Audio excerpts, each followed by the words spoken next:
Começando mais um R3M Vlog, agradecendo já o carinho da sua inscrição no YouTube e aproveite para ativar as notificações. Tudo bem, Marcião? Tudo bem, Renê? Tranquilo? Na paz. Renê, muita gente sai aí perguntando o que é o R3M. Explica aí. R3M é o seguinte: Renê Marcelo, Márcio Moreira, R de Renê, MMM de Marcelo e Márcio Moreira, R3M. Juntou Tá vendo três só? M's, Juntou não é os isso? três M aí, tá tudo junto. Então, muita pronto. gente pergunta aí, tá explicado, o R3M é a junção de Renê Marcelo e Márcio Moreira. Tá vendo só? Rapidinho. Beleza? Muito obrigado pela sua companhia aqui em mais um episódio do R3M. E a galera se inscreve também no TikTok. Segue a gente no TikTok, R3M Vlog, e também no Instagram, @R3M Vlog. Simples, seguir e ativa a notificação no YouTube, ó, para receber o sininho quando tiver programa novo para você.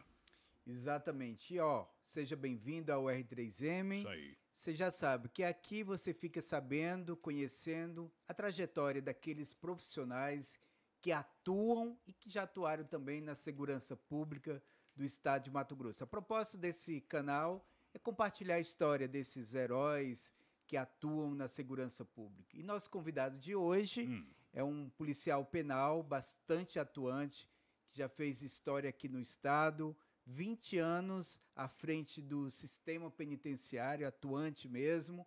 O João Batista, a gente recebe com muito carinho. Muito obrigado, João Batista, por receber, aceitar o convite do R3M. Olá, Márcio, Renê. Primeiro agradecer pelo espaço e parabenizar vocês pelo sucesso. É algo muito focado, principalmente, em valorizar esses profissionais de segurança pública. Sim. Coisa que a gente vê até no Brasil afora aí.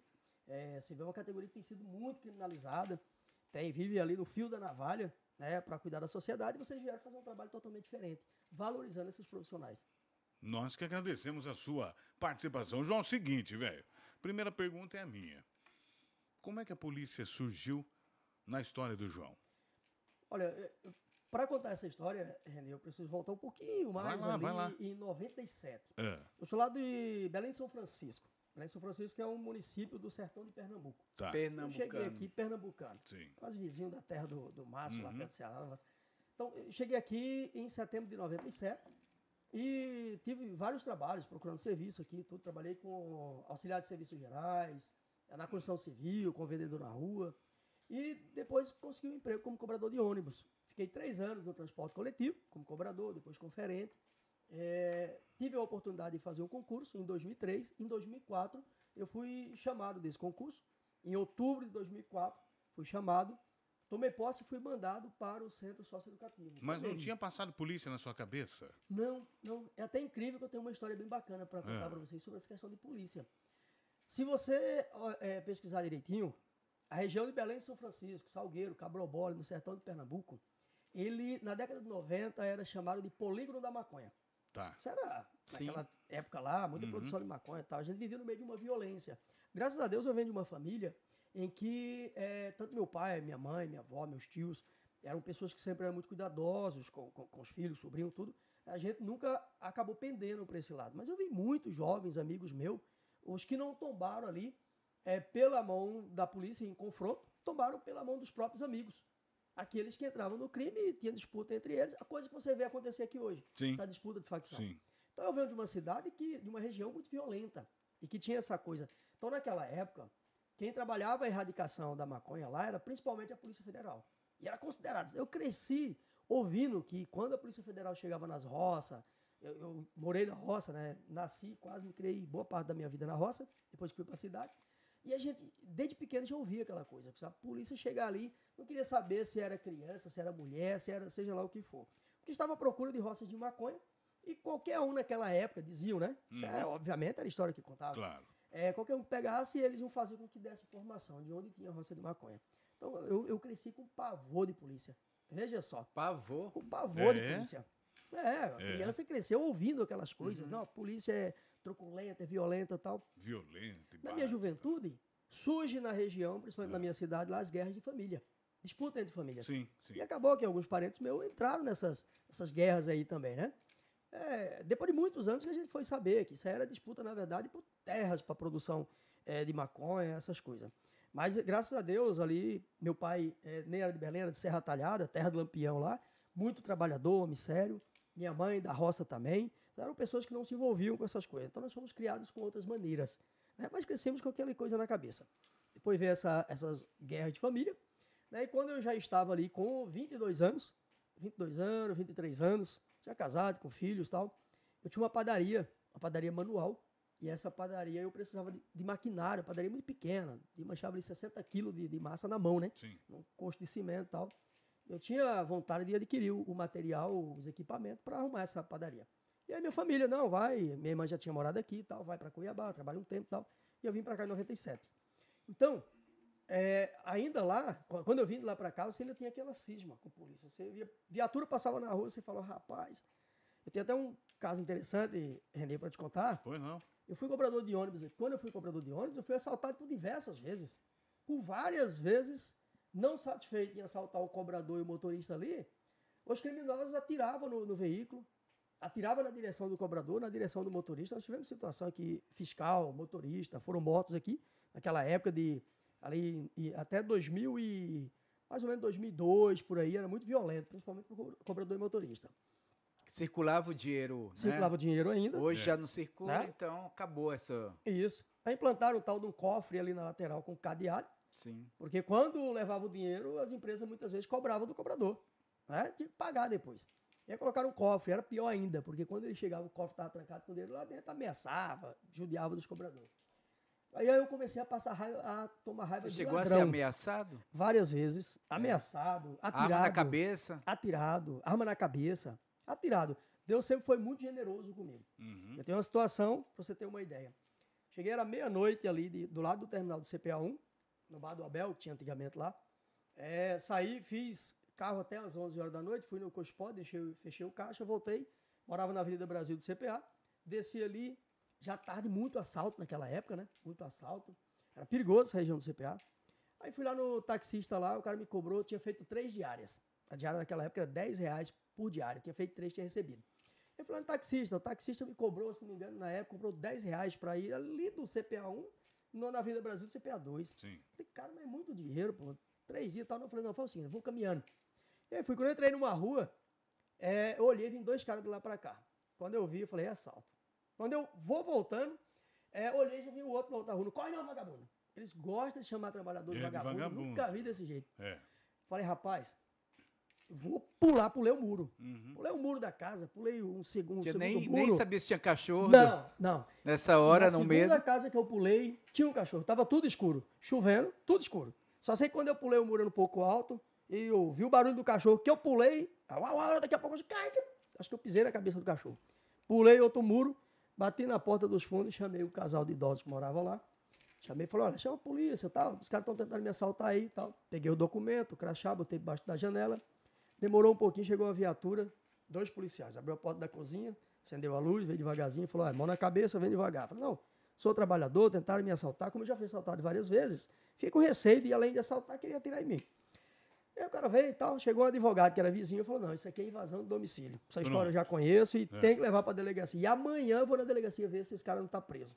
Ligaram na garagem, o chefe de tráfego da garagem lá falou, não, o cara é trabalhador, mas não teve jeito. Passei a noite na delegacia. No outro dia o delegado chegou, brabo pra caramba, falou, poxa, prende bandido, esses advogados põem pra soltar. Pega trabalhador, que prenda, pô, tudo e tal. Saí. Eu tinha medo naquela época, tinha receio de polícia, eu passei a ter raiva de ladrão. Sim. Raiva de ladrão. Aí fiz o concurso em 2003. Em 2004 me chamaram, fui trabalhar no Centro Socioeducativo no Pomeri. Então, você já começou trabalhando com menores infratores. Já com menores infratores. Pomeri. Pomeri. E lá, rebeliões, muitas regalias dos menores infratores. Conta pra gente. Olha, naquela época tinha bastante contratado, ainda não eram todos servidores efetivos, né? Tinha os agentes orientadores, nós éramos agentes, o concurso foi para agente prisional, que depois passou para agente penitenciário, e agora policial penal, foi trocando, E que antigamente era carcereiro. Eu ainda não entrei na época de carcereiro, sim, né? mas era. Antigamente era carcereiro, depois que mudaram para agente prisional, foi a época que eu fiz o concurso, depois passou para agente penitenciário, Isso, e agora 2020, policial penal. Só que como não tinha agente socioeducativo em quantidade suficiente, eles viviam com contratos, renovando contratos, o pessoal ali, levaram, desse concurso, mandaram um grupo de agentes prisionais para desenvolver a função de agente socioeducativo, agente orientador. Você nunca tinha entrado numa Não. Você chega lá... unidade, né? Não, aí você chega na unidade ali, 150, 160, 180 menores infratores. 180. Superlotação, aquela coisa de... esse adolescente que aqui na rua comete crimes, alguns é claro, alguns é mais furto, uma coisa, mas muitos deles ali por crime violento. Eu tenho recordação aí de situações em que o menor arrancou a cabeça do outro e jogou pro secretário, para intimidar, né? Lá dentro. Lá dentro, no meio de um motim. Teve um motim? No meio de um motim, eles fizeram um motim. Degolou o colega de... Degolou o outro adolescente, e aí o secretário veio, na época, e tal. O secretário fez uma fala grossa lá, tal, falou, você acha que nós estamos brincando? Peraí, foi lá dentro. Porque geralmente quando eles fazem esses motins, eles têm que pegar refém. Se não consegue pegar o funcionário, quem que eles pegam? Sempre tem aqueles menores, por exemplo, menor que cometeu crime sexual. E aí eram os reféns deles. Isso também no sistema penitenciário também, geralmente fazem ainda, né? Fazem isso. Ou aqueles desafetos. Uhum.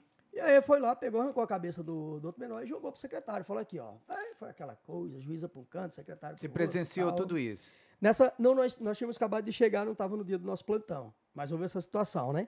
Sim. E aí nós fomos chamados. Aí foi todo mundo de folga chamado, fazer revista, tudo e tal. Em dezembro desse ano mesmo, de 2004, nós recebemos uma informação de que ali em dezembro, teria uma fuga, né, uma rebelião, eles pegariam vários servidores. No Pomeri. E que fugiria vários adolescentes. Inclusive, tinha informação de que alguns agentes orientadores, dos quais era desafeto deles, seriam mortos ali. Nós fizemos uma revista. E pegando o chuço, aqueles pedaços de ferro. Sim, chucho. Um ao lado do outro, tinha mais ou menos uns 4, 5 metros de chuços um ao lado do outro. Não é você colocar chuço ponta com ponta. Para ver a quantidade de chuços que eles tinham ali, em vários lugares, dentro das celas. Eles quebravam da própria cela? Da própria cela. Nessa época tinha umas obras que estavam acontecendo lá no Pomeri. E, às vezes, tinha aqueles que saíam, trabalhavam, conseguia passar para dentro. Só que, na época, também a gente recebeu informação de que havia facilitação por parte de algum funcionário também. Entendi. Houve essas informações também. Então, assim, a gente conseguiu impedir uma grande tragédia no Pomeri nessa época, nesse final de 2004, que foi o ano que a gente entrou. Tem um outro fato também interessante, que é dia 5 de 5 de 2005. É dia 5 de 5 de 2005. 5 de 5 de 05. 05. A gente fazia um quarto de hora, diferente do presídio, que no horário noturno. Agora até você tem as câmeras, você fica vigiando pela câmera no horário noturno, né? No Pomeri, não, você tinha que ficar de frente da cela. Porque esses menores infratores, hoje, graças a Deus, melhorou bastante. Mas naquela época, para eles matar um outro ali na chuçada, era rapidinho. Você entrava, era difícil uma semana ali, você entrar, não tem um tá todo chuçado, tá amarrado, ou tá sem a cabeça. Se você pegar matérias daquela época, você vai ver muito dessas coisas, né? Mas, por exemplo, hoje em dia a gente vê, João, que existe a separação, né? No Pomeri não era assim, era todo mundo junto, por exemplo. O cara que tem um crime sexual, ele vai para um seguro, que é chamado seguro hoje. Não tinha naquela época? Não, na verdade tinha. Inclusive a gente chamava de ala D, que era a ala do seguro. Uhum. Mas tinha muitos adolescentes ali que eles tinham desavença aqui na rua. Naquela época, por exemplo, eu acredito que o Márcio vai lembrar daquela época da guerra entre Morrinho, como é ali no Dom Aquino. Dom Aquino. Tinha Aldeia e Morrinho. Tinha algumas regiões do Dom Aquino que tinha essas guerras de gangues, né? Então caía ali dentro, se você não descobrisse com antecedência, é igual está acontecendo hoje com as facções. Facção A, facção B. Tanto que a Rotan foi para lá, acabou, né? Essa guerra.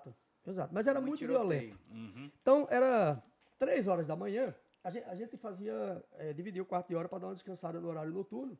Então, um grupo descansava à noite ali até as 3 da manhã. 3 da manhã, aquele grupo levantava, sumia. Só que você tinha que ficar de frente da ala ali, olhando, movimentando. Qualquer barulhinho, você tinha que abrir o cadeado rapidão, entrar nas alas. E chegou lá, a primeira ferramenta de trabalho era um cacetete de madeira, desse tamanho aqui, com a lanterna e tal. Você não tinha armamento? Não. Era proibido, né? Não tinha, era proibido. Uhum. Proibido. E aí, quando a gente você entrava, de um barulho você entrava. Dia 5 de 5 de 2005, 3 horas da manhã, na hora que a gente troca o turno, que eu vou entrando, só escutei no rádio HT aqui. Fuga na triagem, fuga na triagem. Eu corri, quando eu corri, cheguei numa porta, os que já iam correndo ali, uns 7, 8, saíram de uma ala da triagem, da sala da triagem, pegaram a gente, nós que foi fazer a ronda ali de refém, E nisso já entraram para outra unidade, que é o CA, o Centro Cautelatório, onde tinha em torno de 40 adolescentes.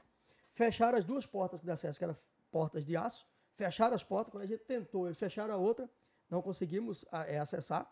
Soltaram, quebraram todas as grades, soltaram esses 40. Tinha acesso à farmácia. Na farmácia eles tinham álcool. Álcool desse álcool puro mesmo, né? Álcool ali. Começaram a misturar com quissuque, tomar aquilo ali e chama todo mundo. Nessa época a PM fazia segurança externa, mas ficava poucos policiais militares, né? O pessoal só cerca ali para ele não fugir, mas também não tinha como agir naquela hora. Aí começa, o chefe de equipe na época, pegaram um rádio HT e começaram a ameaçar, vamos matar o refém e tal. O chefe de equipe começou a discutir, quebrar o pau com eles. E eu tive, no curso de formação, a nossa equipe, a nossa turma, ela fez o curso de formação na Cadepol, lá na Academia da Polícia Civil, em 2004. Nós tivemos gerenciamento de crise, ainda que seja uma introdução ao gerenciamento de crise, mas tivemos uma noção. E aí o chefe de equipe, que era um agente orientador um pouco mais antigo, não tinha um pouco noção de gerenciamento, ele começou a discutir com eles. Vou mostrar para você. Eu falei, caramba. Falei, vai matar o refém, porque eles têm outros adolescentes de refém que eles tinham pegado ali na ala D também. Falei, eles vão fazer o seguinte, eles podem matar um adolescente, ou pode matar o agente nosso. Falei, não, cara, você não pode falar com o cara desse jeito. Sai daqui e tal. O cara é chefe de equipe, né? Aí, a terceira vez que ele falou grosso com os guris lá, eu falei, cara, tá errado a forma de... O cara zangou, pegou o HT, socou no meu peito e falou bem assim, fala o seguinte, já que você é bom, você sabe, então toma. Falei, cara, problema. Aí comecei a falar, e gurizada, o que tá acontecendo? Calma, não sei o que. Quem tá falando aí? João Batista aqui, seu desgraçado, você me puniu, porque não sei o quê, 30 dias de tranca e tal. Falei, não, calma. Nós, no curso de formação, nós aprendemos que os 40 primeiros minutos é o momento de você diminuir a adrenalina. Isso. E aí você começa a negociação com o perpetrador. E eu falei, cara, até chegar as autoridades, como chegar, naquela época era a Rotan, era os grupos especializados que a gente tinha naquela época, que intervia, fazia intervenção em ambiente confinado, era a Rotan. Operações especiais. Só. Nós não tínhamos a habilitação para isso. E aí, não, calma, olha, quero a juíza, quero a imprensa. Falei, calma, essa hora tá de madrugada, mas já acionamos e calma. Aí vai, liga pro gerente, liga pro diretor, aí vem o pessoal responsável pela unidade e tal. Aí depois chegou o pessoal da Rotan, o oficial da Rotan, assumiu as negociações. E assim, eu fiquei com aquela sensação de que até aquele momento eu consegui segurar os nervos ali, segurar o ímpeto desses menores, né, para ele continuassem negociando. Aí chegou já pertinho, assim, o dia clareando, tudo, foi passando, o pessoal começou a colocar escada e começou a negociar. Eu quero... Eu lembro que teve um desses menores... Foi esse caso aí que um dos menores solicitou a juíza cigarro? Foi. Não foi pra juíza, foi pro comandante da Rotan daquela época. Que não, era, foi a juíza que levou o cigarro. Não, sim. Na verdade, levou, mas não deixaram entregar. Se for nesse caso aí, o pessoal não deixou ela entregar. Falou, doutora, a senhora vai estar alimentando... A gente precisa... Amanheceu, o pessoal falou, se a senhora avançar mais daqui, a gente perde o controle. Sim. A gente falou, não, eu vou, respeito o trabalho de vocês assumem aí. Quando deu mais ou menos ali, dia clareando já. E a gente tinha subido em algumas torres para poder ter o acompanhamento visual. Eles foram subindo para o telhado da unidade, né? Estava em cima do telhado. E aí, eu me recordo que o oficial responsável estava em cima da escada, o menor infrator chegou e falou, ô Neguinho, é o seguinte, Neguinho, eu quero uma caixa de cerveja e um pacote de cigarro aqui. Caramba. O oficial falou, como é que é, rapaz? Neguinho? Neguinho. É assim o tratamento deles? Não, debochado. Tratamento debochado com a polícia, debochado. Na verdade, eu costumo dizer, Renê e Márcio, o preso que se apresenta de frente do juiz não é o mesmo preso que está lá dentro da penitenciária olhando na cara do policial penal. Nada, tratamento, se você não for ríspido mesmo, isso que eu falo, o Estado é o único detentor do uso da violência legítima, claro. Mas se o Estado não for firme, você pode ter certeza. Eu poderia falar aqui até um termo um pouco pejorativo de coisas que... Entendeu? Mas assim, eles deitam e rolam na cabeça do policial se você não tiver essa postura. Uhum. E aí começou a clarear, o oficial falou, olha, achou um momento ali de oportunidade, o pessoal começou a tirar a munição menos que letal, conseguiu abrir um espaço onde eles não poderiam ter mais acesso ao refém, e o pessoal invadiu a parte de cima, e aí a gente ia correndo por baixo, pela parte de baixo, o telhado era de eternite, tinha as salas de aula por onde eles passavam em cima, o forro era de madeira, e começou a chover, menor infrator, dentro das salas de aula. E corria, quebrava a telha, quebrava o forro, caía lá dentro. Aí foi aquela correria, né? Parecia que você corria para pegar galinha solta no pasto ali. E quais eram os desafios que você, né, como agente ali dentro do Palmeirinho enfrentou? Olha, lá, principalmente, até hoje, que eu vejo que os nossos policiais enfrentam. De um lado, você tem uma obrigação, você tem a legislação que te obriga a cumprir com sua obrigação, manter a disciplina, garantir a vida daqueles que estão lá dentro. Sim. É lei, é obrigado. Por outro lado, você vê um grupo de autoridades que, quando você age de certa forma, com certo rigor, até mesmo para preservar a vida dos demais que estão lá dentro, você é punido. Você vê isso até hoje acontecer. Você vê isso acontecer até hoje. Então, por exemplo, eu com 6 meses que eu estava lá, eu fui convidado a assumir como chefe de equipe. 4 meses depois foi criado, lá só tinha a unidade de internação e a internação feminina.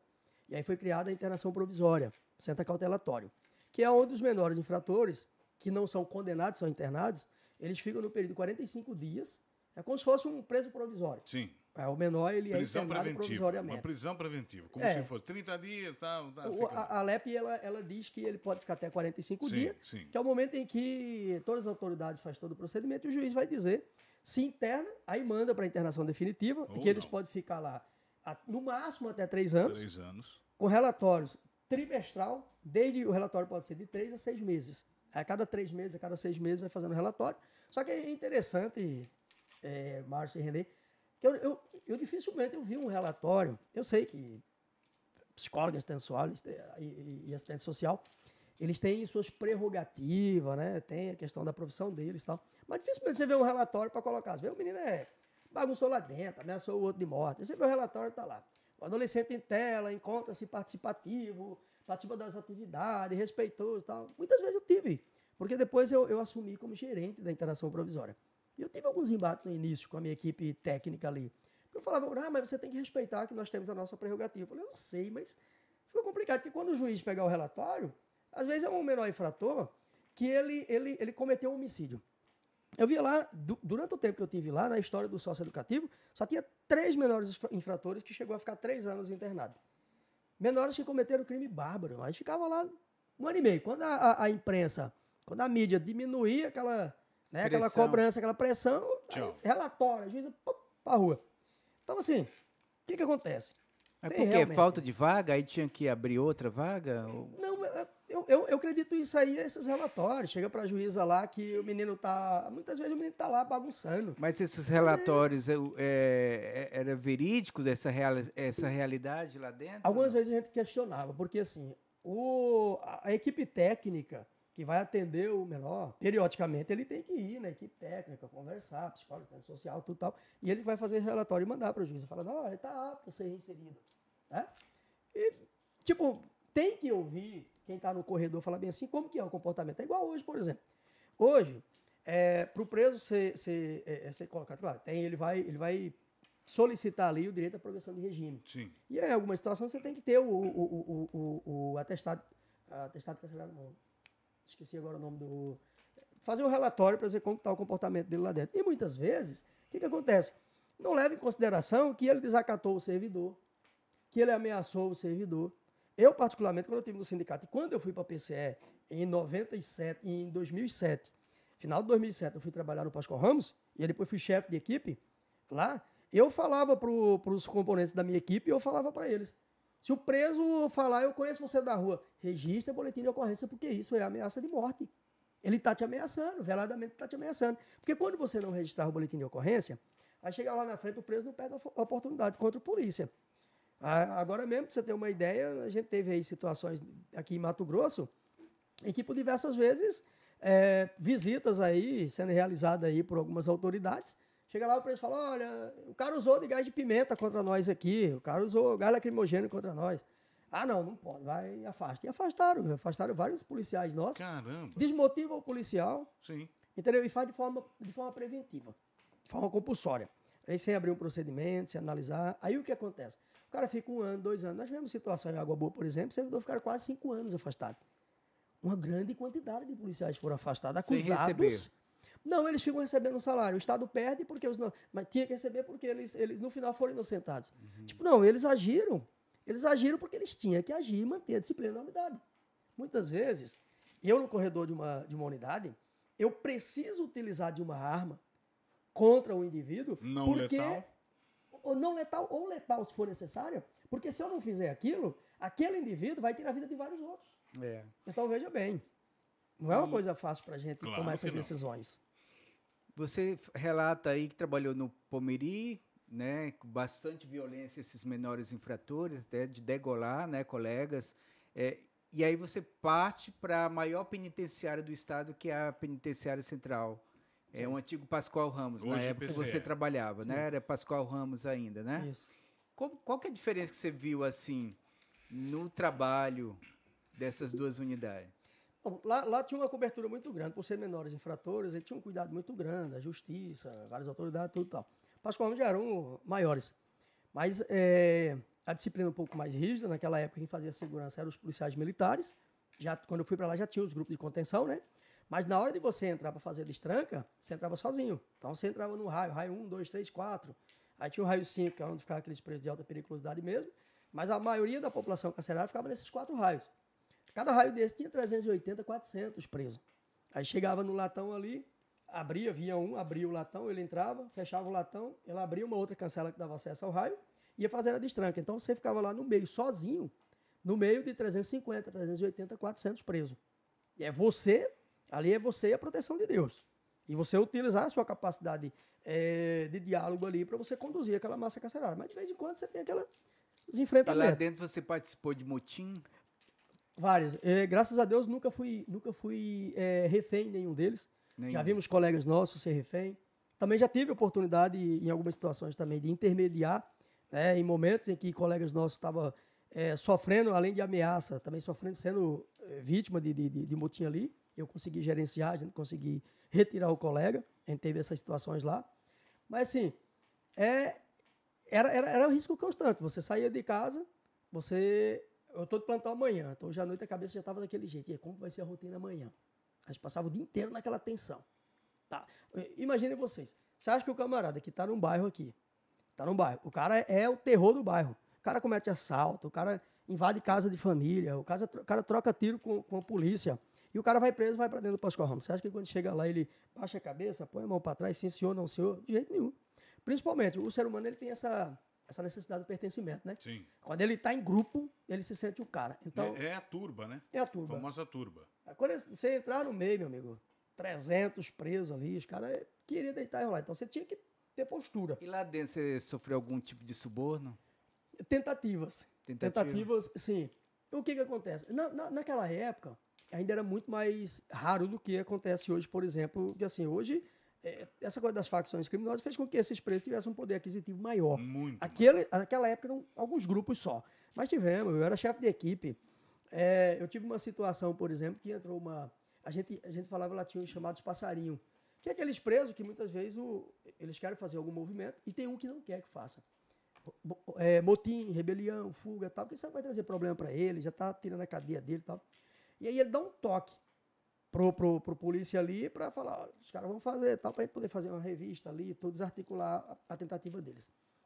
E uma situação, dia de visita, tal, aí a visitante saiu e falou bem assim, olha, eu precisava falar com o senhor. E eu sempre tive um pé atrás, não achei aquela coisa, já teve algumas discussões, por exemplo, de preso mexer com mulher de outro preso, preso acusar que teve algum servidor que mexeu com mulher de preso, não sei o que e tal. Eu, assim, aquilo que eu não quero para mim, não quero para os outros. E você tem que manter a ordem e a sua moral com relação aos presos. Então, você mantinha uma certa distância, uma certa deferência. E a mulher do preso veio, me chamou no canto, falou assim, olha, precisava falar com o senhor e tal. Eu era chefe de equipe. Falei, vai entregar alguma tentativa de fuga, né? Ah, não, pois deixa eu falar um negócio pro senhor, é o seguinte, assim, não é eu, né? Preso lá, pediu para falar um outro, né? Nem meu marido, não sei o que e tal. Falei, não, sim, pode falar. Não, é que ele precisa sair, mas está disposto a pagar e tal. Falei, quem que é o preso? Não, é um outro do raio lá, que é não sei o que e tal. Falei, tá. Falei, a senhora pode até encontrar alguém que faça isso aí, porque é complicado você dizer que nenhum ser humano... Em todo lugar você vai achar os bons... Lógico. Você tem isso em todos os lugares. Mas a senhora quebrou a cara comigo. Não, eu não tenho nada a ver com isso. Eles pediram para perguntar, porque não sei o que. Mas tá bom. Demorou uma semana... Aí veio uma ordem em São Paulo para fazer a transferência de um preso. O preso estava vendendo uns apartamentos em São Paulo Era acusado de roubo ao Banco de São Paulo e caiu aqui no estado de Mato Grosso. Aí o diretor foi e me chamou lá embaixo e falou, ó, manda separar fulano de tal, mas não vai avisar pro raio, porque quando você fala, vai transferir fulano, fazer aquela coisa, aquele motim, não vai sair e tal. Não, beleza, tranquilo, tal, fulano de tal. Foi fulano de tal, tá bom. Fui lá, separei, fulano, fórum, tem audiência, tem advogado e tal, a gente chamava lá, o cara vinha, botamos pra polícia vir buscar e tal. O cara saiu, olhou assim, né? E João Batista, e aí, bom? E aí, fulana, tal. Falei, quem? Fulana, tal, da visita, tal. Fulano da visita. Aí, na hora, veio aquela... Falei, o cara que aquela mulher falou... você tá ligado, né, João Batista? A vida do ladrão é tentar fuga, né? É meu direito. Falei, tá bom. E o pior é que é isso, é direito mesmo. Não é bem direito, né? Eles fazem o que querem, mas... Aí eu chamei o diretor, né? Chamei o diretor na época e falei bem assim... Há uma semana e pouco, mais ou menos, no dia da visita, a mulher saiu aqui e disse que pediu para falar comigo, que tinha um camarada. Agora o cara saiu falando sobre uma visita. Falei, esse cara ia fugir. Falou, pois é. Agora já pode falar porque já faz bastante tempo. Falou em off, ele está sendo transferido para São Paulo porque a inteligência pegou interceptação que ele estava vendendo 2 apartamentos em São Paulo para poder comprar a fuga dele aqui no estado de Mato Grosso. Aí falou com a pessoa errada. Se lascou, voltou para São Paulo. Então, assim, isso é comum. Isso é comum acontecer. Eles tentam sair, não tem jeito. Eles vão tentar fazer isso aí. No socioeducativo também, uma vez ou outra, sempre tem aqueles menores que têm um pouquinho mais de poder aquisitivo. Agora, é isso que o servidor ele tem que ter em mente. Vamos colocar, o salário de um policial penal, menor salário da segurança pública nos dias de hoje. Mas, meu amigo, o cara passar num concurso público, ele ganhou na Mega Sena. Não é qualquer um que consegue passar num concurso público. Para você pegar... Fez uma carreira, o cara tem 20 anos, 30 anos de polícia. Já tem gente próximo da aposentadoria. Não estou falando isso só do policial penal, estou falando do policial civil, militar, policial geral. Do juiz, de um promotor, defensor. Área de segurança. Área de segurança. Ou alguém que tem uma vida estabilizada, que já tem uma situaçãozinha. E você vai lá, por uma decisão errada, você joga toda a sua vida fora. Você joga toda aquela história que você construiu, você vai jogar fora. Então, assim, tem muitos bons profissionais aqui no estado de Mato Grosso, Brasil afora, mas infelizmente ainda tem algumas maçãs podres ainda no meio também. Infelizmente. E nessa época entrava muito celular, droga. Mas essa questão de droga e celular, ela na verdade, ela é crônica, né? Ela vem de muitos anos. Hoje, para você ter uma ideia, hoje tem uma lei aqui no estado de Mato Grosso, de minha autoria, inclusive, que proíbe fios e tomada dentro das celas. Tem uma outra lei, que foi uma ideia minha, mas que dava vista iniciativa, e o governador Mauro Mendes me chamou e falou, olha, eu concordo com a sua ideia, mas já fui orientado de que seu projeto tem vista iniciativa, isso compete ao executivo e não ao legislativo. Se você retirar o projeto, eu apresento. A mensagem que você trouxer, eu apresento, e a gente, que é a que cobra dos presos a locação das tornozeleiras. Então, assim, a função da segurança pública é criar dificuldade para eles. E a função deles é criar facilidade. Então, eles vão estar tentando subornar quem eles puderem, eles vão tentar burlar. Trabalhamos aí na maioria das unidades, já tirou fios e tomada. Os caras conseguem carregador solar. Maneira de entrar. Esse dia eu dei uma entrevista, até fui ao final, o vereador estava entrando, foi eleito agora recentemente, é advogado, pai também é advogado, os dois têm meu respeito, tudo. Mas aí me chamaram a atenção, falou, João, eu vou ter que fazer uma fala sobre a questão que você falou aqui de advogados, porque os advogados não gostaram, tá? Eu falei, mas peraí, eu fui lá, vi minha entrevista direitinho, a minha fala foi o seguinte, existem várias maneiras de entrar em celular no sistema penitenciário. Vai entrar pelo visitante, policial, pelo próprio policial penal, advogado, lembrando que esses dois últimos é caso raro.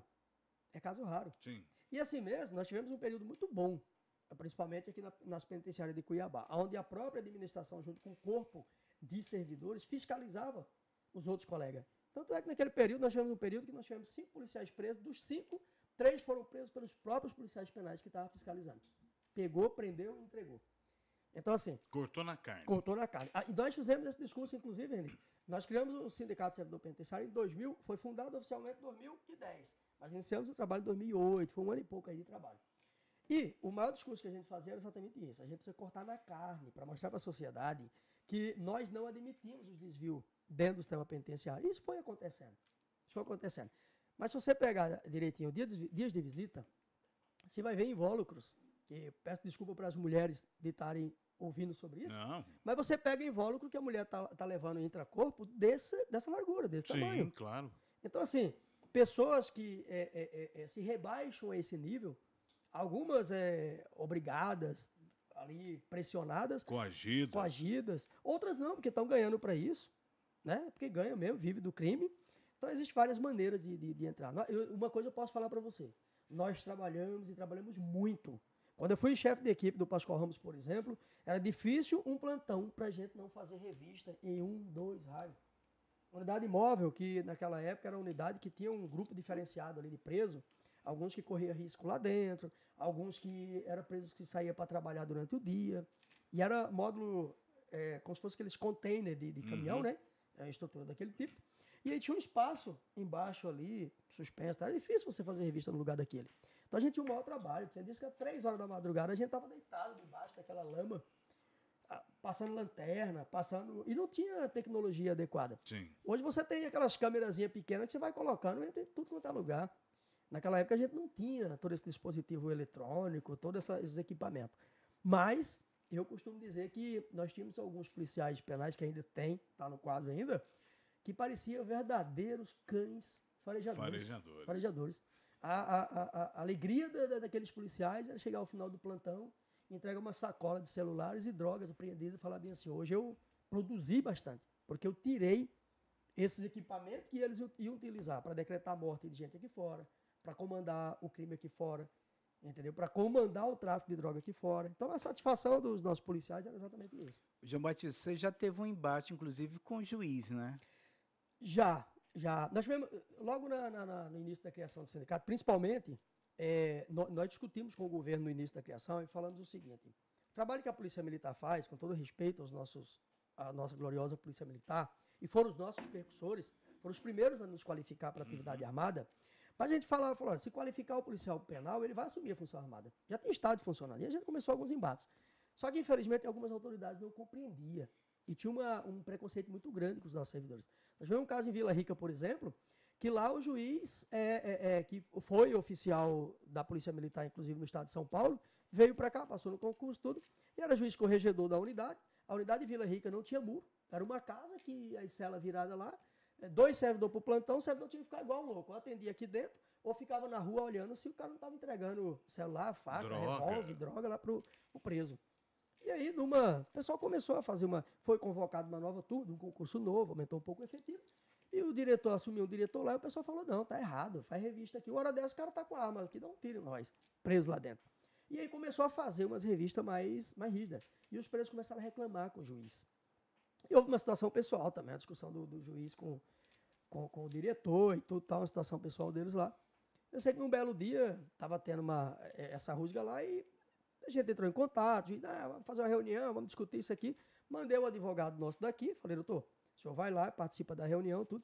Deu 6 horas da manhã, mais ou menos 6 horas, o advogado me ligou da rodoviária e falou bem assim, ô presidente, acabei de chegar na cidade, pede pro menino vir buscar na rodoviária para me levar na cadeia, pra gente reunir lá e tal. Falei, beleza, então, liguei pro diretor, falei, o advogado chegou, tá na rodoviária, busca ele lá, falou, João, segura um pouquinho. Tô acabando de chegar na cadeia, tá cercado de polícia, e eu não sei ainda o que está acontecendo.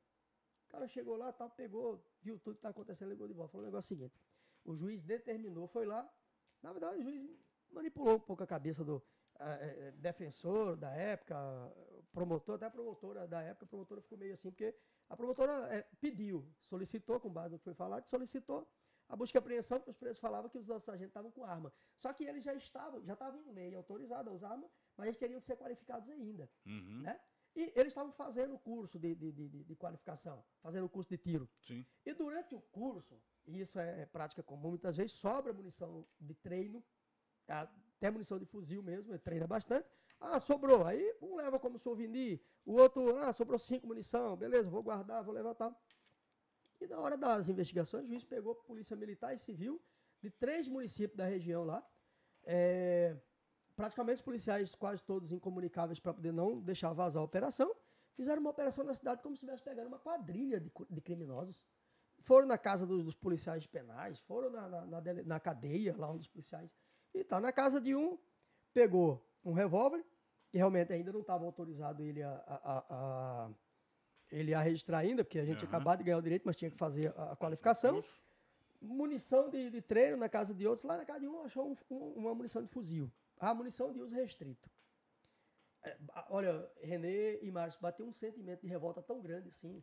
Fala, poxa vida, a gente está se desdobrando para mostrar para a sociedade, para mostrar para as autoridades que os nossos servidores são capazes de dar a resposta que a sociedade precisa. Mas ele também precisa ser respeitado. Ele precisa ser valorizado. Como que uma autoridade da cidade, com base numa discussão, um problema pessoal que ele tomou com alguém da unidade, e ele faz isso com todo mundo, desmotiva o nosso policial. Pai, eu já fiz uma nota ali rapidinho, prendeu 4 policiais nossos, levou para a delegacia. Fiz uma nota, mandei lá só tinha um site lá, né? Um site e uma rádio. Mandei para os veículos de comunicação aqui em Cuiabá, daqui a pouco está em tudo quanto é veículo de comunicação. Eu repudiando, botei o nome do juiz, repudiando e falando que é a falta de respeito que ele está fazendo. Falei, vou denunciá-lo no Conselho Nacional de Justiça, vou denunciá-lo na Corregedoria do Tribunal de Justiça do Estado de Mato Grosso, porque isso não pode acontecer. Ela está tratando policiais, pessoas idôneas, está com uma munição. Munição para nós é coisa típica, é típico da minha função. Naquela época a gente já tinha autorização. O que aconteceu com esse juiz?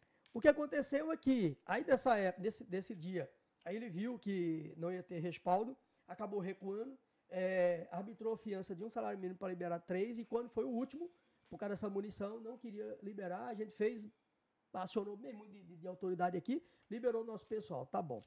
E aí, correndo na secretaria, conseguimos transferir alguns desses servidores para ele não ficar punindo. Mas aí, ele se comprometeu também, depois não processar os servidores e tudo, mas continuou o processo. Resultado, esse mesmo magistrado é um que foi afastado recentemente, acusado de venda de sentença, que é o juiz de Vila Rica. Rapaz. Então, assim, para você ter uma ideia do quanto que a gente já brigou, o quanto que a gente já sofreu. Você também não teve embate somente com o juiz, inclusive com o governador do estado, né? Mas isso é uma história para daqui a pouco. Espera aí, deixa eu agradecer agora a nossa grande chefe, @Eline Ockd. Olha que ela manda pra gente aqui no nosso R3M, empadas deliciosas, tradicionais e também empadas gourmet para você. Você que tá afim aí, que gosta de uma boa empada, saborosa, deliciosa, na verdade, entra aí no Instagram, @Chefe Eline Ockd, tá? Chefe Eline Ockd, e encomende a sua já para esse final de ano, né? E tal e coisa, para as festas e tal. Exatamente. Ela também faz outras delícias, né? Empadão, vários recheios diferentes. Você pode entrar lá no Instagram e fala o recheio que você está desejando, né? E ela que ela prepara. vai preparar com muito carinho. E se falar que assistiu aqui, ainda tem desconto no @Chefe Eline Ockd. Aproveitando já o ensejo aqui, vamos falar também da LAC Concursos. Olha aqui, ó, você que está querendo fazer um concurso em qualquer lugar do Brasil, entra aqui nesse site, lacconcursos.com.br, né?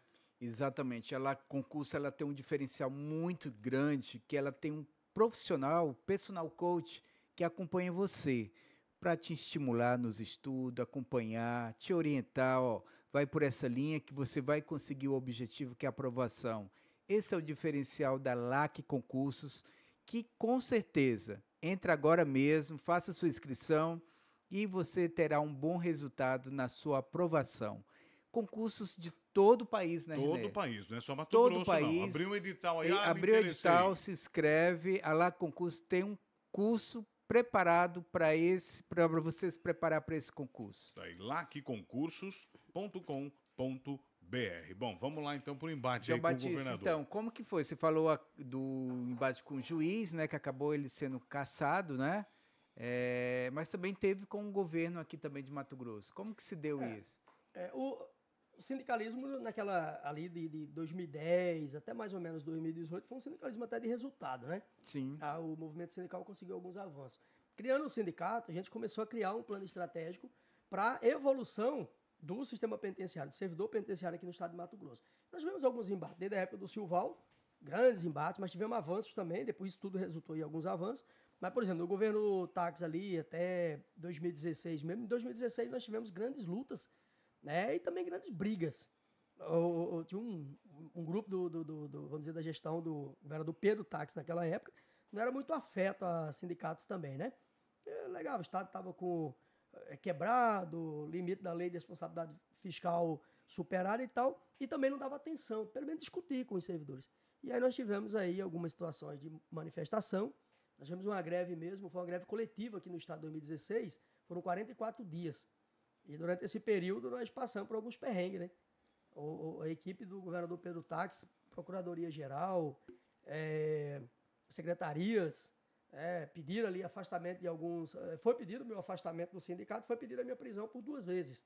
E durante esse período você não sabia, se você fugia do governo, você fugia das facções. Sim. Porque nesse período nós tivemos aquela situação também que, durante esse período da greve, além de atentarem contra os nossos servidores, vários servidores chegaram a ser alvejados, casa de servidores e o sindicato também.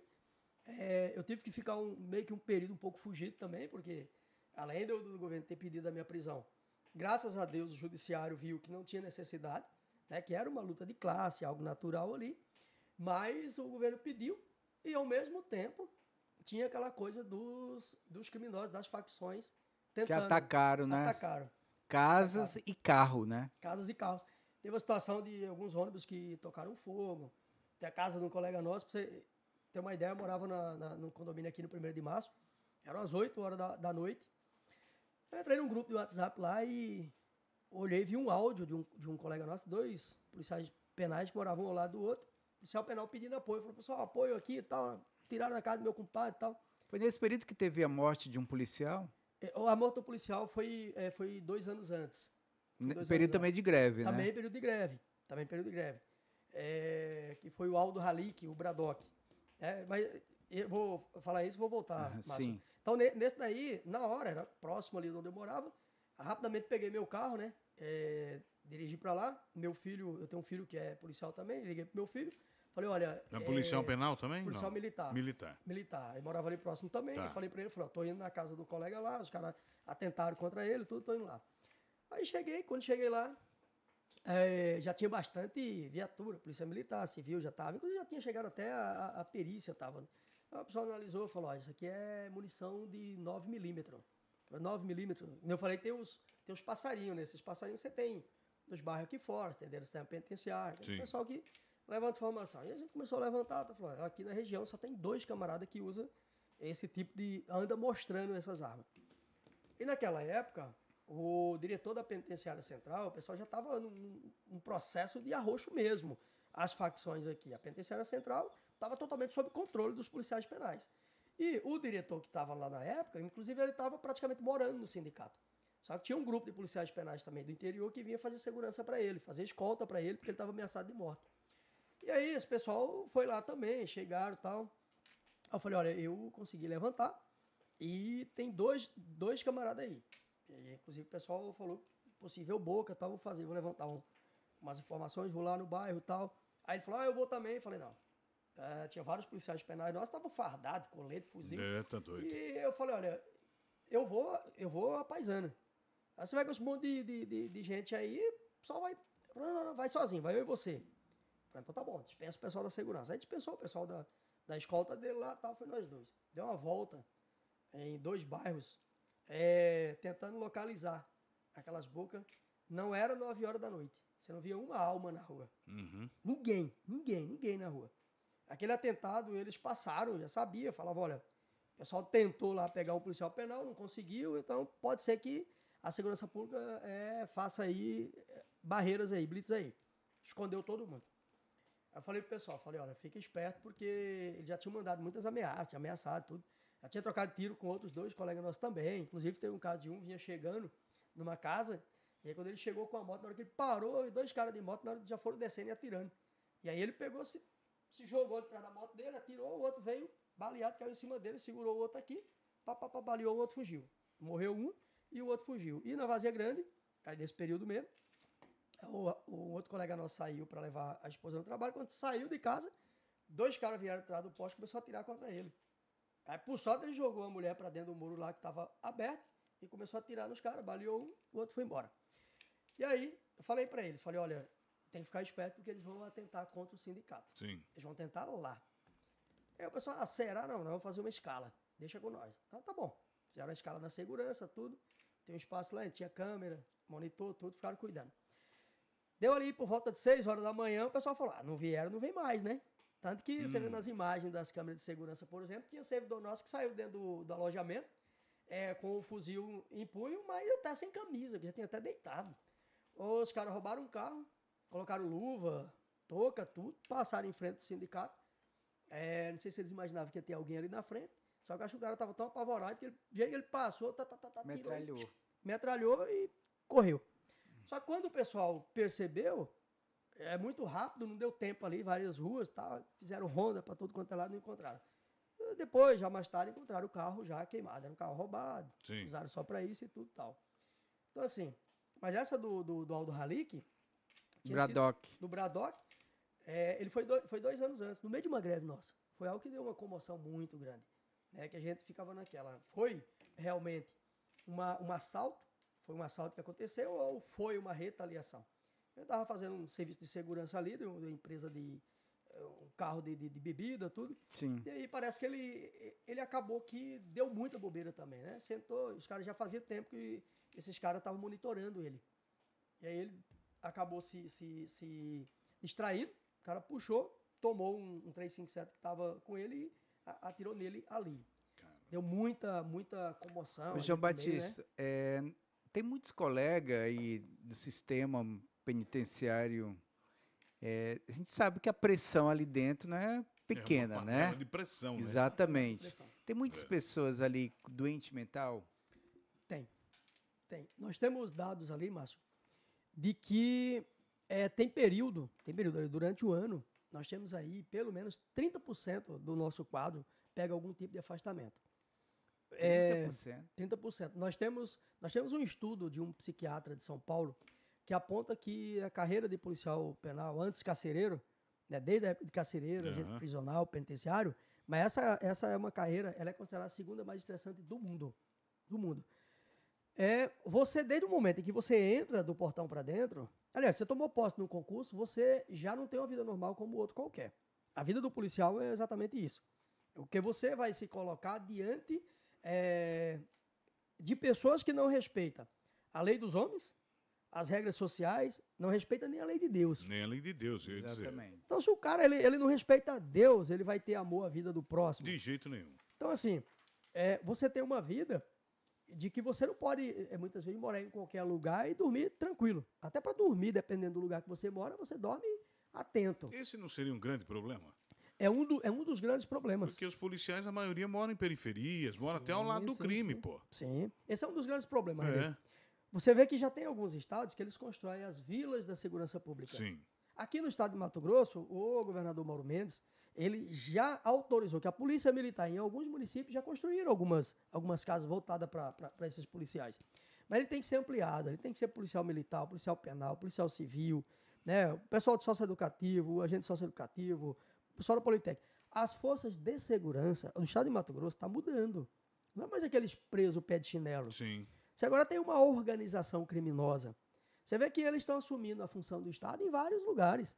De vez em quando estão pegando aí carga de sacolão sendo distribuído para a população. Na época que você atuou na PCE, já tinha essas facções? Já tinha, mas não era com toda essa força que tem hoje, né? Um grande problema aqui do Estado é que teve um momento que o Estado, para se ver livre de alguns presos de alta periculosidade, não tinha estrutura suficiente. O que eles fizeram? Eles mandaram para a Presídio Federal. Então, Aprenderam. Lá aprenderam, lá eles fizeram intercâmbio.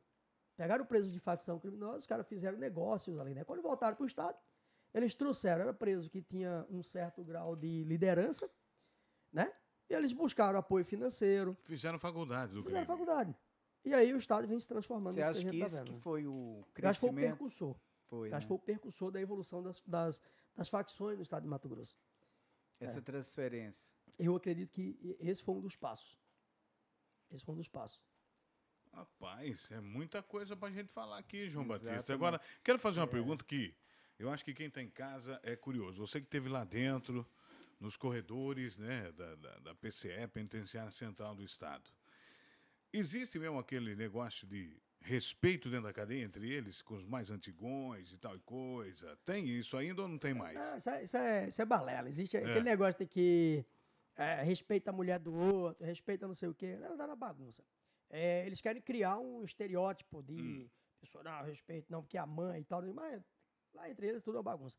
Uma coisa que eu sempre critiquei, e infelizmente tem algumas autoridades que acabam pensando diferente de mim, inclusive quando eu tive deputado na Assembleia, eu tentei fazer com que fosse proibido o acesso de crianças ao sistema penitenciário. Sim. Porque o homem, eu acredito muito nessa coisa da ambiência.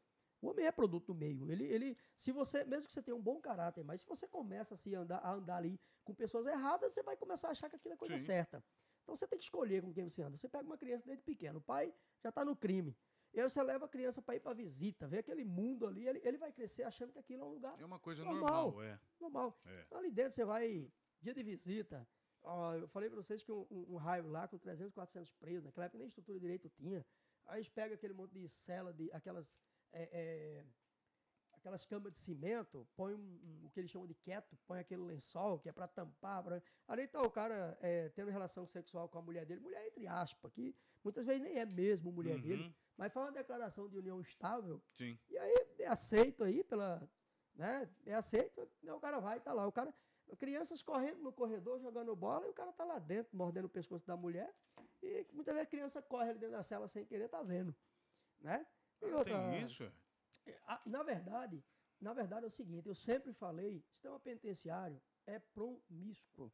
Peraí, no dia que tem as visitas, eles não vão para um espaço... Não, dentro da cela mesmo, dentro da cela. A penitenciária de Água Boa, de Água Boa, Sinop. Não, mas só faltava essa também, tem que criar um montar motel pro cara lá dentro. Não, mas já tem proposta de fazer. Assim, Mas já tem proposta de fazer isso, criar um espacinho separado. Pra mim é o seguinte... a visita íntima é o quê? É lá dentro da cela? É lá dentro da cela. Tampa aí lá com um lençolzinho outros. assim, o seu beliche já era, mano. Tem o pátio, aí os que não vão, vai pro pátio, faz revezamento.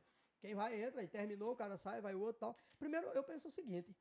Se o camarada cometeu o crime, meu amigo, você vai ficar na sua abstinência até pagar seu crime. Agora, sem invenção, a grande realidade é o seguinte, muita gente romantiza essa coisa do crime. Eu também concordo romantiza.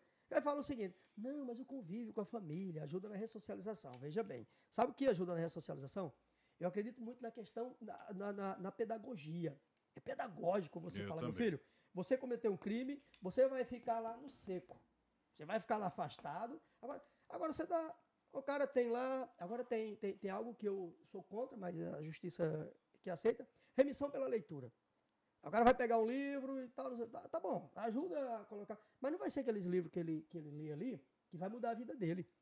Primeiro passo para chegar a qualquer lugar é o quê? Primeiro passo é a conscientização. Se ele não se conscientiza que aquilo que ele está fazendo está errado, ele pode ler 500 livros. Pode. Você vê que a reincidência aqui, assim, ó, tem vezes que tem preso que tornozelado, que morre em confronto com a polícia, aí o cara tem 20 passagens. Então, essa romantização do crime... Qual que é a sua avaliação sobre a audiência de custódia? Eu acho que a audiência de custódia, na verdade, ela foi feita mais para diminuir a superlotação do presídio. No meu ponto de vista, ela foi feita para isso. Por que acontece? A audiência de custódia, para mim, ela deveria ser para pegar os elementos iniciais que você tem e falar, não, peraí, tem outra pena, tem outra alternativa que não seja o regime fechado e tal. Mas não, a audiência de custódia faz o quê? Pergunta, como que foi a sua prisão? Você foi agredido pela polícia? Que foi não sei o quê? Foi tal. Então, tipo assim, é o quê? É uma política de desprisionalização, de diminuição da superlotação de presídio, no meu ponto de vista, na análise que eu faço sobre isso. Então, você, pelo seu jeito de falar, você é a favor do que o Bukele fez em El Salvador? Eu acho o seguinte, eu penso o seguinte, se não der um choque de ordem mesmo no Brasil, a tendência é isso, é evoluindo. Eu vi agora esses dias, por exemplo, na fala de um magistrado que ele falou o seguinte, o Brasil é o segundo com o maior número de presos. Mas se o Brasil é o segundo maior número de presos, porque o Brasil é um dos que mais comete crime. Se comete muito crime, você quer que faça o quê? Tem que prender, porque se você não prende, aí você está pedagogicamente, você está ensinando para ele que é o seguinte, meu filho, vai lá, comete seu crime, não tem problema. É impunidade, não, tá? né? É impunidade. É impunidade. Você acredita na ressocialização? Acredito. Acredita, né? Eu não acredito que todos são ressocializáveis, porque tem pessoas que, infelizmente, o crime já nasce pro crime, tem pessoas que ele tem o crime como filosofia de vida. Eu divido esses presos em dois tipos. Os eventuais e os contumazes. Os eventuais é aquele que, de repente, ele cometeu um crime. Existem pessoas que foram levadas por uma necessidade, de repente vai lá e comete um crime. Mas ele fala bem assim, não, eu não quero seguir essa carreira. Agora, tem pessoas que o crime é a filosofia de vida dele. Ele sarra da sua cara, ele tira sarro da cara das autoridades, ele se sente ele se sente pertencido naquele grupo. É a mesma coisa, você sabe quando você tem o grupo de oração, você se sente bem, porque naquele dia da oração você chega lá e você se sente bem com seus irmãos. Claro. Essas pessoas, elas são do mesmo jeito, não da coisa boa aqui do grupo de oração. Do mal. Mas do mal. Do mal. É. Eles se sentem grandes, superiores. Ô, João Batista, e quais são as situações mais inesperadas que você vivenciou nesse período aí, na PCE, no próprio Palmeri, nessa vivência dentro do sindicato, né? Olha, eu tenho uma situação de 2010 que eu carreguei para o resto da minha vida, assim, mas que foi um marco também no sistema penitenciário de Mato Grosso. Em 2010, quando estava entrando as primeiras turmas do concurso 2009, tudo, e nós tivemos a perca de um policial penal lá na penitenciária central. Nós tivemos um procedimento realizado que houve uma falha, aquele uma que estava em poucos meses. Isso, o Wesley. E aí, nesse momento, os presos pegaram alguns policiais nossos de refém naquele momento. A gente não trabalhava com arma naquele período, a polícia militar que fazia a contenção, e os policiais militares buscando fazer a função deles, impedir aquele motim. Durante a tentativa lá, acabou que atingiu também o nosso policial. Teve um preso que foi atingido. Naquele momento ali, o psicológico de toda a força, de todos os policiais ali, vai abaixo. Foi um momento quando, eu lembro até hoje, eu estava até indo, que estava tendo algum momento lá, e aí me chamaram para ir na PCE. Eu estava no meio do caminho quando o diretor da época me ligou, aos prantos. Falei, cara, corre para cá. Porque até então eu imaginava que ele tinha morrido de chuçada. Os presos tinham matado ele de chuço, né?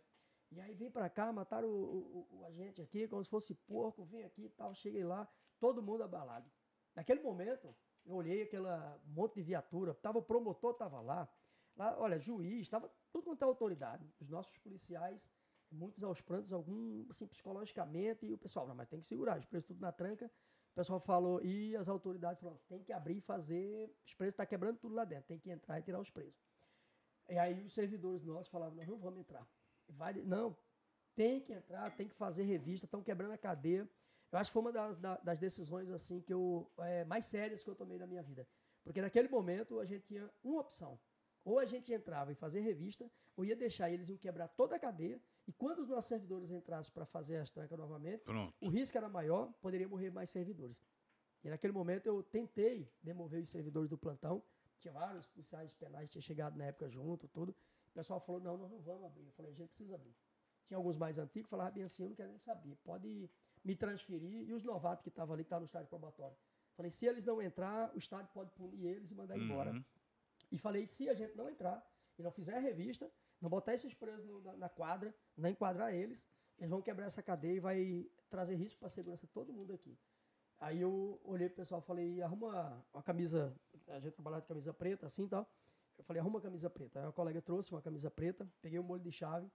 Aí teve até alguns que estavam ali com o psicológico meio abalado, falaram, você não pode fazer isso, você está traindo nós. Eu falei, não é isso. Se a gente não entrar, eles vão quebrar a cadeia e vão pegar nossos colegas. Aí, quando eu fui, aí veio outro colega, pegou na chave e falou, não. Eu já era meio odiado pela população carcerária nessa época. O colega falou bem assim, se você entrar lá, você vai estar, do jeito que eles não gostam de você, vai ser fácil deles pegar você e pode acontecer, deixa que eu entro. Já estava acostumado, não era alguém muito ligado ali e tudo. Entramos, fizemos uma revista, botamos presos na quadra. Tinha um outro preso que já estava ali, já também, morre, foi conduzido, morreu no meio do caminho lá no pronto-socorro. Mas nós colocamos, dali em diante, nós fizemos o compromisso que a gente ia dominar a disciplina da penitenciária central. E nós conseguimos fazer. Mas já teve algum caso assim que... A última pergunta do Marcos, que já deu tempo aqui, rapaz, falando pra caramba. De um agente, né, de um policial penal e um detento evitou um conflito? Já teve algum caso nesse sentido? Vários. Em algumas situações, eles querem resolver muitas vezes a situação deles ali, as brigas deles, tudo. Mas muitos policiais penais adquirem o respeito da população carcerária pela postura dele. É possível. Tem policiais, nós temos muitos policiais penais que eles são pessoas muito sérias. E os presos entre eles também têm essa questão. Às vezes quando ele vê o cara que desrespeita, o cara que muitas vezes também faz correria, eles não têm respeito. Mas a grande maioria dos nossos policiais são pessoas sérias e que conseguem, muitas vezes, impedir uma fuga ou um motim, um homicídio lá dentro, somente com articulação, com trabalho de inteligência. Isso aí é uma prática cotidiana lá dentro. Só para encerrar, vambora. Eu queria que você falasse da associação aí dos policiais penais. Então, nós criamos recentemente, Márcio, eu tive de 2010 a 2018 como presidente do Sindicato de Servidor Penitenciário. 2019, fui assumir como deputado na Assembleia Legislativa e saí, 2023 terminou meu mandato e eu fui convidado a assumir na Assembleia Legislativa como consultor técnico legislativo lá. E aí eu recebi o convite também de um grupo, da gente criar uma associação que fosse mais uma entidade também, para cuidar. Não sei se o Márcio René falou sobre essa questão do adoecimento psicológico dos nossos servidores. Nós queremos trabalhar, existe muito servidor precisando de apoio psicológico, trabalhar a educação financeira, qualidade de vida desses servidores e também buscar abrir uma nova porta com o governo do Estado. O governo lançou aí uma operação voltada para o sistema penitenciário, a criação da nova Sejus, a nomeação do delegado Dr. Vitor Hugo, profissional excelente, inclusive muito bem, muito elogiado aí por todos. Muito bem quisto, né? Muito bem quisto.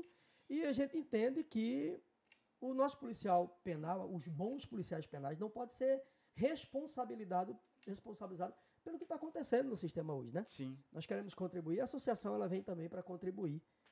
E é isso que a gente quer fazer. E hoje o número do quadro é insuficiente? Olha, nós temos hoje em torno de 3 mil policiais penais. Se fosse para alguns anos atrás, eu diria que seria suficiente. Nós ampliamos, por isso que eu já pedi também para a gente fazer uma renovação do nosso plano de modernização do sistema penitenciário. Porque nós absorvemos diversas funções que antes eram desempenhadas pela Polícia Militar, funções que eram desempenhadas pela Polícia Civil, funções inclusive de oficiais de justiça. De alguns profissionais da justiça, nós assumimos o nosso administrativo. A escolta de preso. Né? A escolta regular, a escolta de risco, todas essas funções são exercidas pelos policiais penais. A gente precisa atualizar as atividades dos nossos policiais. Ai. Maravilha.